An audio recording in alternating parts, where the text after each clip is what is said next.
Sleep is very important for us all, from babies to the elderly, and if we don't get enough sleep, then it affects how we feel during the day. So it's really important if your children are having sleep issues to address them so that they're happy, healthy, and able to be productive. And of course, it also makes your life easier.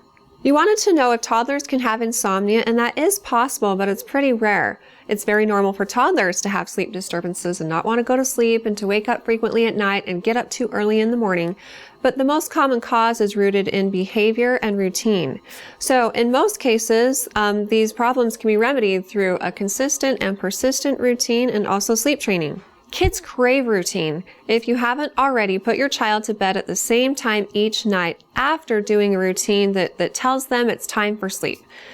Usually this is anywhere from 15 to 20 minutes long, and it should be an activity that helps your child calm down.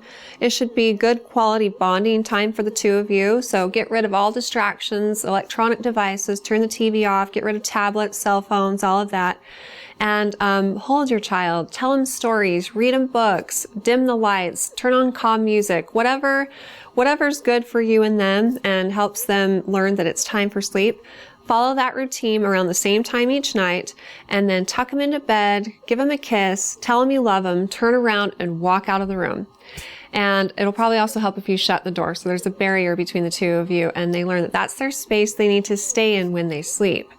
There will probably be wailing and whining and stomping and tantrum throwing for the first several nights, but you need to be consistent about it, because if you give in to those requests and open the door and say, oh, you can come out for a few more minutes, or come sleep in our bed, or whatever it is, if you give in to their requests, they're going to learn that crying gets them what they want.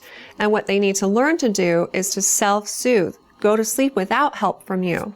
So if your child opens the door and runs out, just kindly take them back in, tuck them in bed, tell them good night, turn around and walk back out of the room. And this is going to take a lot of patience and, again, consistency and effort. But it will pay off. If you do this for about a week or so, then your child will learn that you're serious about it, and they'll start going to sleep without help from you.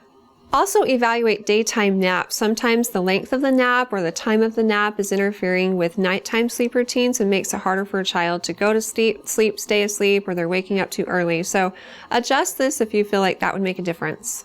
If these things aren't helping, then talk with your pediatrician, because sometimes there are underlying medical conditions contributing to it.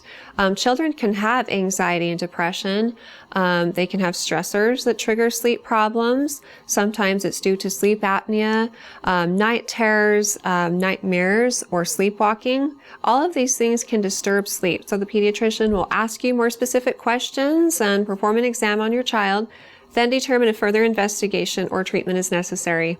Good luck with it. I hope you're all sleeping better soon. And if you have more questions for me in the future, feel free to ask them on our Facebook page at facebook.com/Intermountain Moms, and recommend us to your friends and family too.